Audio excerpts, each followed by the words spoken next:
Berita Al-Hijrah 28 Zulhijjah 18 Ogos. Padah rogol anak kandung lelaki dipenjara 36 tahun 30 sebatan. Juga taktik balut ganja seperti coklat terbongkar.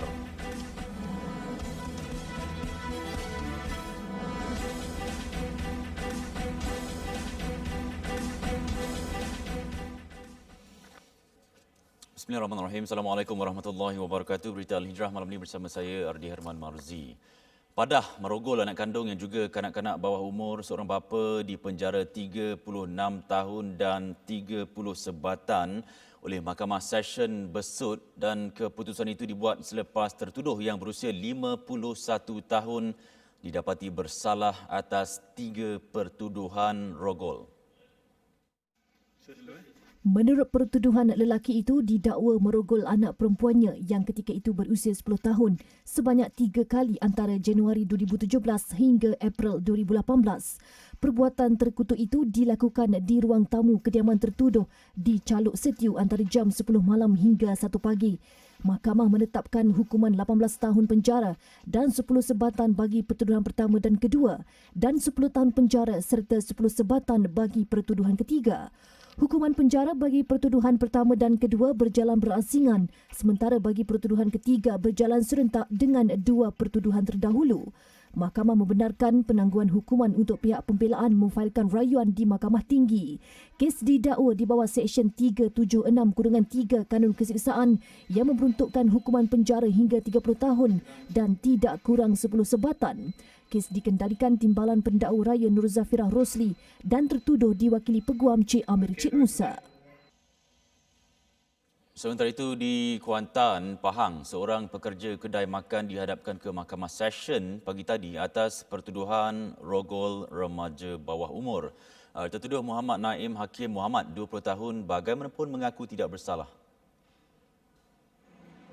Berdasarkan kertas pertuduhan, tertuduh didakwa merogol mangsa berusia 13 tahun di Pantai Tanjung Selangor Pekan Tahun pada 1 Ogos lalu.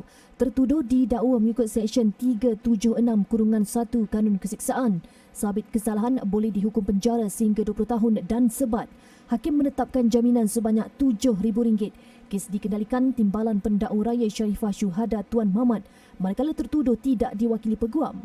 Sebutan semula kes 21 September ini. Baik, kes melibatkan sumbang mahram bukan lagi isu baru, malah kes yang dilaporkan meningkat pada tahun 2019 berbanding tahun-tahun sebelumnya, dan apa yang menyedihkan apabila bapa, datuk, abang yang layak dijadikan wali sanggup menghancurkan masa depan darah daging sendiri demi nafsu. Jadi bagaimana masa depan mereka dan apa yang perlu dilakukan mangsa jika hasil perbuatan itu menjadikannya hamil. Dan isu serius itu kami panjangkan kepada Profesor Undang-Undang Universiti Kebangsaan Malaysia UKM yang juga Pesuruhjaya Kanak-Kanak, Profesor Datuk Dr. Nur Aziah Muhammad Awal yang kini di talian Skype. Assalamualaikum Prof. Datuk. Waalaikumsalam warahmatullahi wabarakatuh. Alhamdulillah. Baik, Datuk, 2 hari berturut-turut media melaporkan kes bapa kandung memperkosa anak bawah umur dan pastinya kanak-kanak itu tidak menyangka bapanya sanggup melakukan perbuatan terkutuk itu. Jadi adakah jenayah ini Datuk lihat berpunca dari rapuhnya institusi kekeluargaan? Komen Datuk? Sebenarnya seperti yang disebut tadilah, sumbang mahram ni bukan perkara baru ya. Memang dah banyak berlaku dan hingga menyebabkan kita membuat pindaan kepada perundangan kita dan memasukkan dalam kanun keseksaan peruntukan mengenai sumbang mahram secara spesifik. Tetapi dalam masa yang sama juga bila dia ni termasuk di bawah rogol, dan kalau kita lihat juga di bawah kalau kita lihat daripada statistik polis yang mengenai kes rogol, hampir 80% perogol adalah orang yang dikenali oleh mangsa, dan dari segi itu kenali itu maknanya orang yang berhubung rapat. Dan bagi saya sumbang mahram ni memang sangatlah mendukacitakan dan menjejas institusi keluarga itu sendiri, dan dia sangat bagi saya complicated, dan kebanyakan kes ini memperlihatkan bahawa sistem kekeluargaan itu seperti tidak wujud ya. Sebab kita dalam membina keluarga, kita nak rumah tangga yang mawaddah warahmah, yang sihat dan selamat, yang membahagiakan kanak-kanak.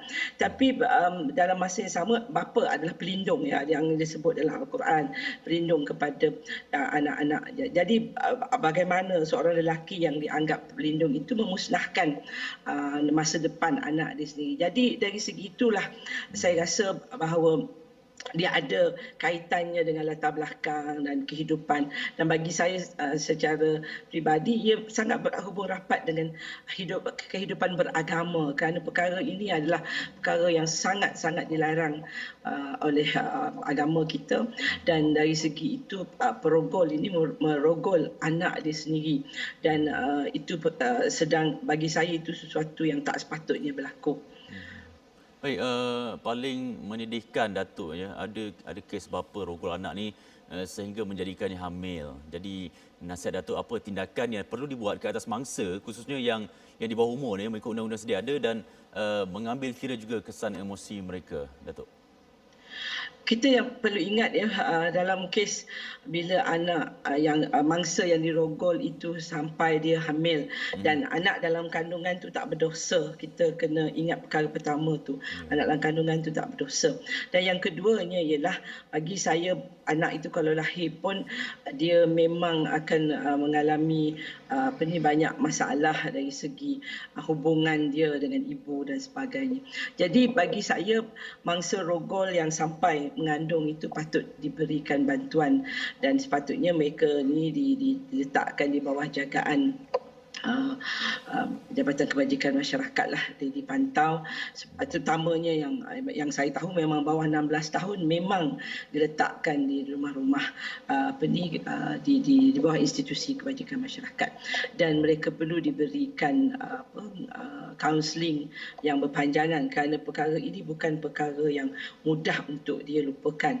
Kita kena ingat ya, bagi saya seorang mangsa yang dirogol itu, pada hari dia dirogol itu dia hilang, seperti dia mati. Jadi apatah lagi dia seorang kanak-kanak dan dia ada masa depan yang sangat panjang. Baik Datuk, untuk mengelakkan perkara ini berulang dalam kalangan keluarga kita semua, jadi pastinya ada langkah pencegahan yang perlu diambil dan bukan sambil lewa. Jadi apa peranan yang harus dan boleh dimainkan oleh ibu ataupun mungkin keluarga terdekat bagi mengelak perkara ini? Saya kata kita kena kembali kepada adab sopan kita dalam kehidupan berkeluarga.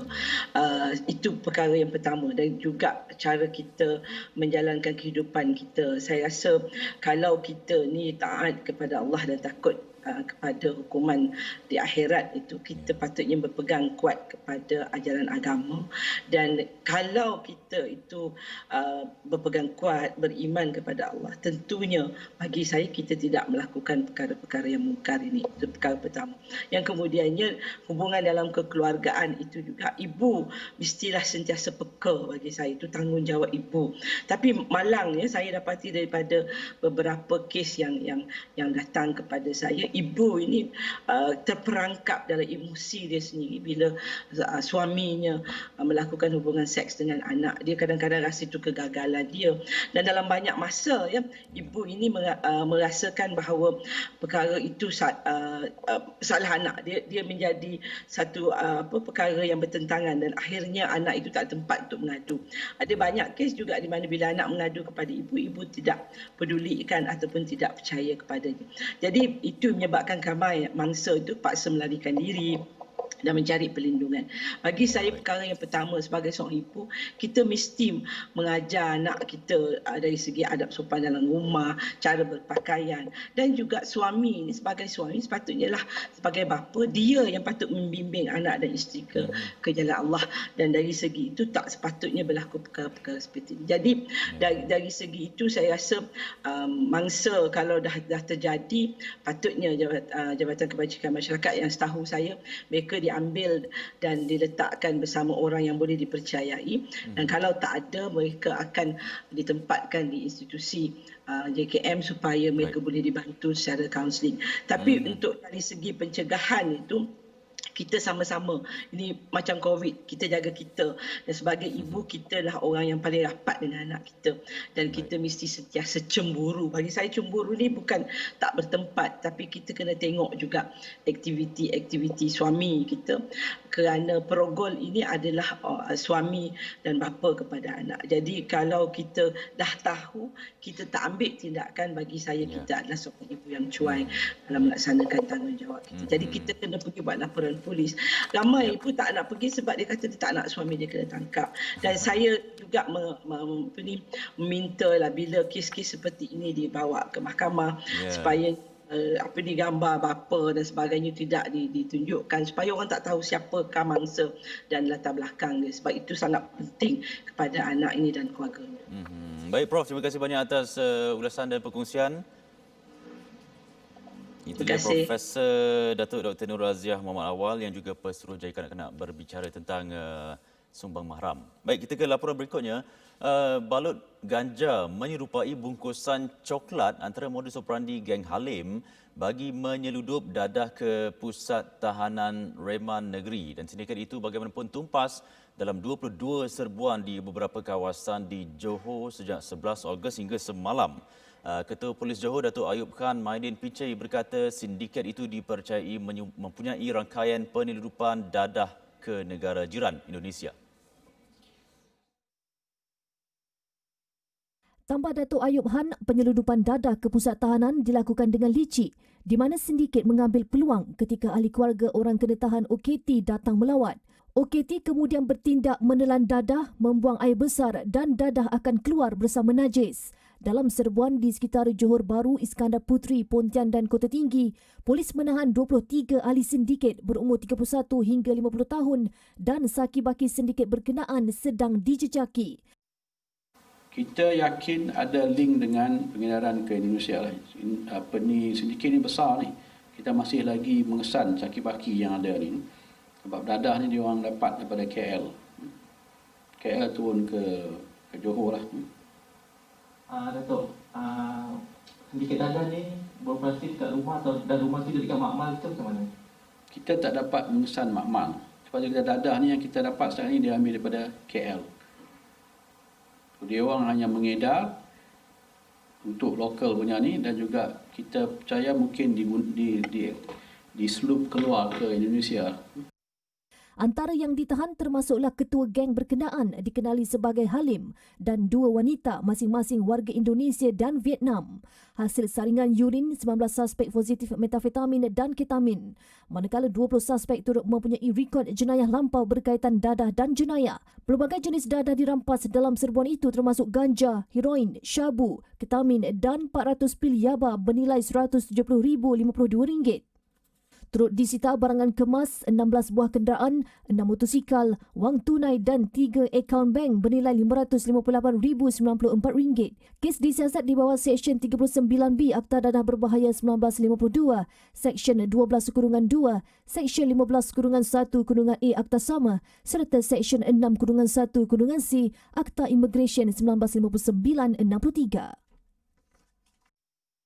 Gara-gara memasang bendera secara terbalik, wanita berusia 55 tahun ditahan di premis kedai makan miliknya di Kluang, Johor dan hasil siasatan mendapati bendera itu telah dikibarkan secara terbalik selama 2 tahun sejak ia beroperasi pada 2017.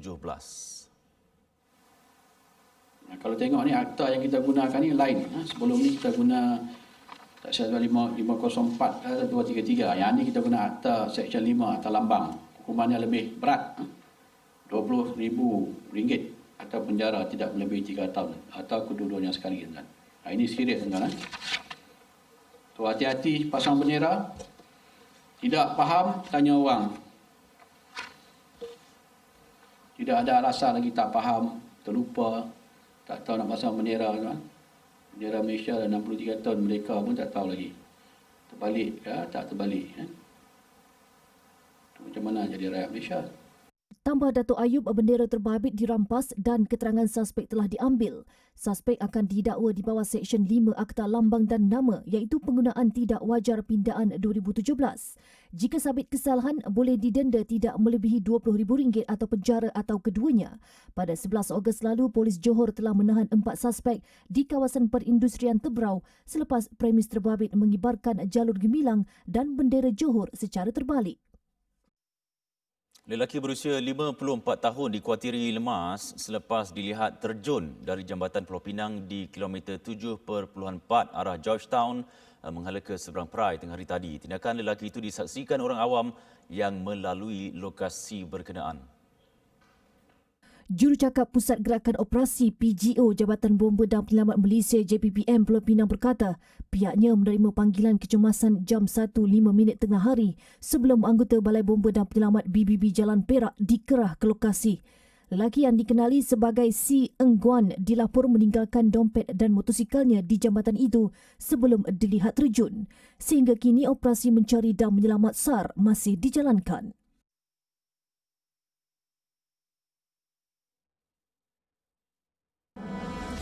Baik, selepas ini dua kanak-kanak kes baru kluster Salah.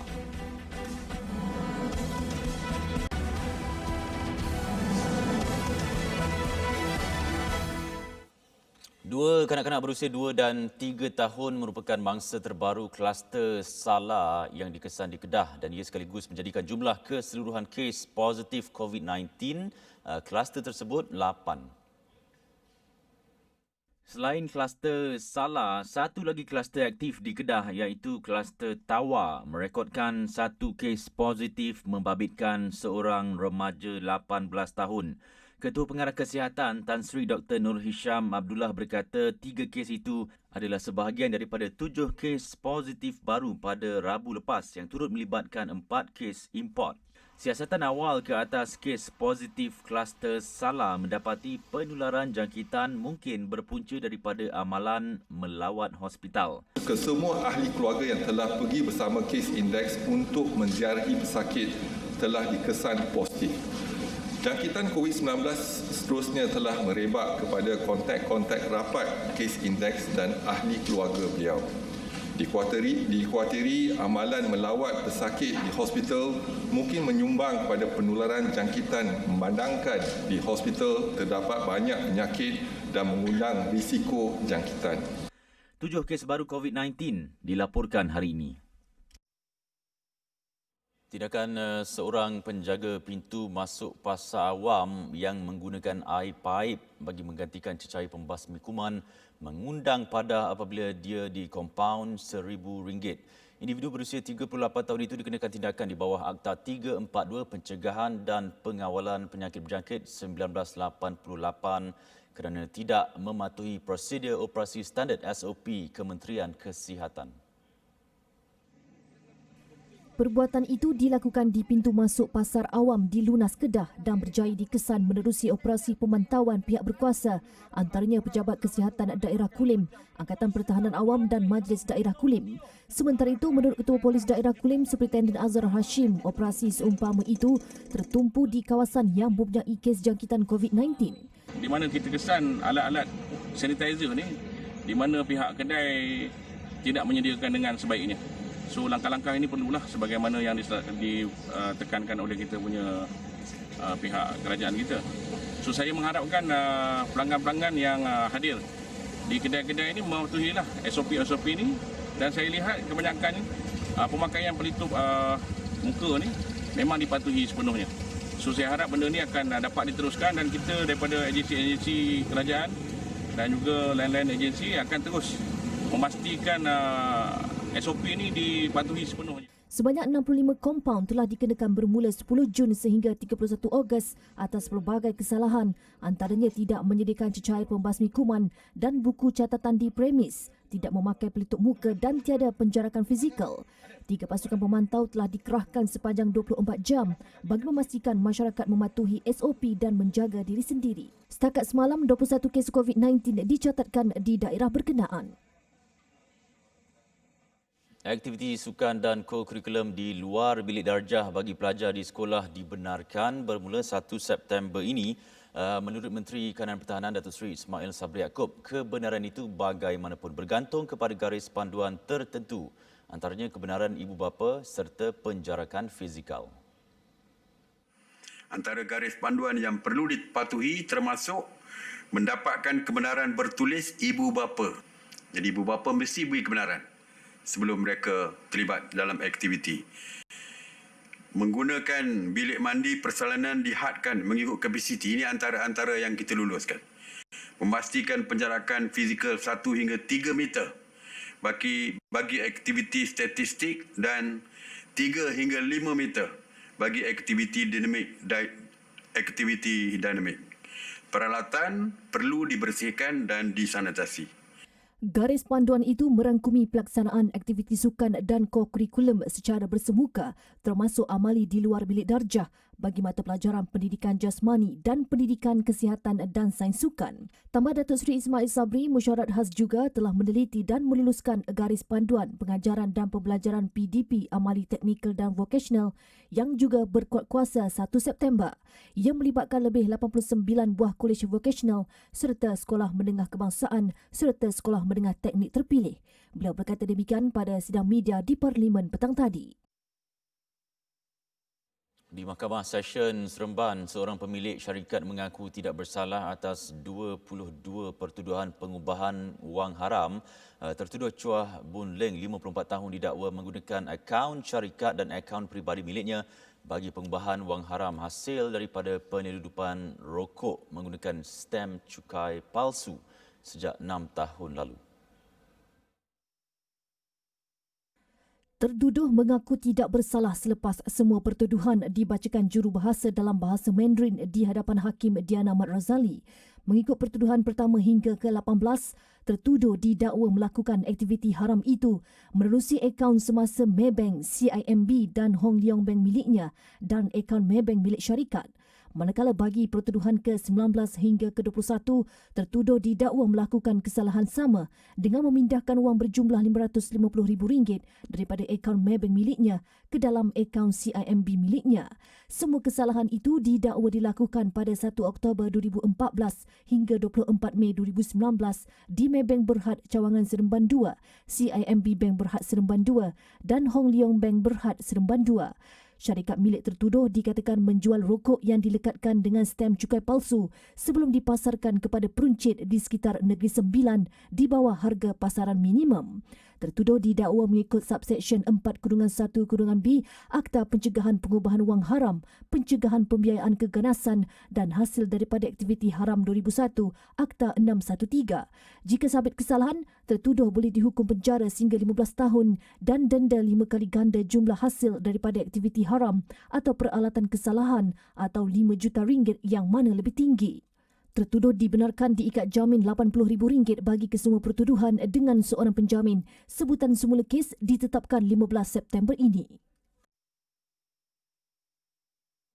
Kelantan dan Terengganu sudah bersedia untuk melaksanakan Akta 355. Namun menurut Timbalan Menteri di Jabatan Perdana Menteri Ahmad Marzuq Syari, pelaksanaannya tertakluk pada pindaan peringkat persekutuan selepas Jawatankuasa Teknikal Undang-Undang Syarak dan Sivil memutuskan dalam mesyuarat yang akan dilaksanakan tidak lama lagi. Adapun setengah-setengah negeri itu memang dah kita dapat maklum balas. Mereka sudah bersedia untuk melaksanakan 355 ini sekiranya dipindah di peringkat persekutuan. Sebab mereka dah ada lebih awal lagi. Cuma tunggu dipindah akta di peringkat persekutuan saja akan menjadi sumber kuasa kepada mereka. Contoh Kelantan dan Terengganu mereka dah ada enakmen jenayah syariah tu yang boleh mereka laksanakan bila-bila masa. Beliau ditemui media selepas menyampaikan syarahan bertajuk Mencorak Kepimpinan dan Hala Tuju Hal Ehwal Islam menerusi program muhadarah perdana di Institut Latihan Islam Malaysia Ilim Bangi pagi tadi. Jelas Ahmad Marzuq ketika ini pihaknya sedang melakukan sedikit rombakan pada Jawatankuasa Teknikal dengan memasukkan beberapa pakar dan tokoh perundangan syariah dan sivil untuk memantapkan lagi pindaan berkenaan menjadi lebih baik dan mengikut tertib serta dikendaki perlembagaan. Pindaan akta tersebut adalah untuk meningkatkan serta memperkasakan lagi bidang kuasa penghukuman Mahkamah Syariah bagi kesalahan-kesalahan jenayah syariah. Al-Hijrah Media Corporation terus mengukuhkan lagi peranannya sebagai medium dakwah dan informasi menerusi kerjasama dengan kerajaan negeri serta syarikat di bawah kerajaan negeri Johor. Ia meliputi kerjasama dan perkongsian informasi dari segi ekonomi, pendidikan dan pentadbiran negeri. Ketua Pegawai Eksekutifnya Namanzi Haris menerusi lawatan kerja 2 hari di Johor turut membuat kunjungan hormat bersama Menteri Besar Johor Datuk Insinyur Hasni Mohamad di Pejabat Menteri Besar di Kota Iskandar. Rangka kerja ini turut membuat lawatan ke syarikat I Johor SAJ Runhill dan Lembaga Kemajuan Johor Tenggara ke Jorah. Harapannya adalah supaya kita media dan juga kerajaan bantu menyebar luas sebanyak mungkin info berkaitan dengan strategi kerajaan, dan di samping itu bagi pihak media pula kita menyampaikan maklumat yang kita dapat daripada orang ramai dan feedback maklum balas kepada kerajaan negeri. Jelas Namanzi, lawatan seterusnya ialah ke Pejabat Mufti Majlis Agama Islam Negeri Johor MAINJ untuk melihat kerjasama yang boleh dijalinkan khususnya bagi tujuan dakwah. Selepas ini didakwa cuba tikam pengawal sempadan, lelaki Palestin maut ditembak. Laporan luar negara, seorang lelaki Palestin mati ditembak rejim Israel di timur Baitul Maqdis atas dakwaan cuba menikam pengawal sempadan. Kejadian berlaku berhampiran pintu masuk bab huta di luar perkarangan Masjid Al-Aqsa, dan lebih sedih, Persatuan Bulan Sabit Merah Palestin dilarang masuk kawasan tersebut untuk merawat lelaki berkenaan. Bangsa yang berusia 30 tahun dikenal pasti dari kamp pelarian Syuafat di Baitul Maqdis Timur. Kejadian itu berlaku beberapa jam selepas pengawal keselamatan Israel menembak dan mencederakan seorang warga Palestin yang mengalami masalah pendengaran yang tidak dapat mendengar arahan untuk berhenti di pusat pemeriksaan tebing barat. Polis Israel berkata, seorang lelaki Palestin berusia 60 tahun tidak mengindahkan arahan untuk berhenti, mendorong tentera menembaknya di pusat pemeriksaan Kalandia antara Baitul Maqdis dan Bandar Ramallah. Warga emas berkenaan hanya mengalami cedera ringan. Ketegangan Israel dengan dunia Islam didakwa boleh dikurangkan apabila Masjid Al-Aqsa dibuka untuk semua umat Islam. Menurut penasihat kanan White House, Jared Kushner, pelan tersebut boleh dicapai apabila ramai umat Islam boleh terbang ke Tel Aviv untuk melawat kiblat pertama melalui Dubai. Menurut Kushner, penduduk Israel juga tidak sabar mendapatkan harga murah penerbangan ke Dubai. Kenyataan Kushner itu dilihat sebagai lebih memihak kepada penduduk Israel dan Emiriah Arab Bersatu UAE, iaitu untuk pembangunan sektor ekonomi, penerbangan dan pelancongan antara dua negara sahaja.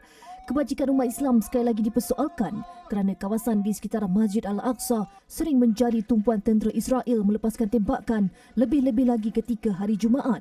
Ironinya, menantu Presiden Amerika Syarikat itu menjamin tahap keselamatan umat Islam yang menunaikan solat di masjid tersebut sambil mendakwa masjid itu bukan sasaran tentera. Dan katanya Raja Abdullah II kekal menjadi penjaga masjid suci itu. Hari Kemerdekaan Afghanistan ke-101 dicemari dengan beberapa serangan roket yang dilancarkan dari dua kenderaan. Kejadian berlaku di Kabul selepas Presiden Ashraf Ghani menyertai majlis sambutan di Istana Presiden.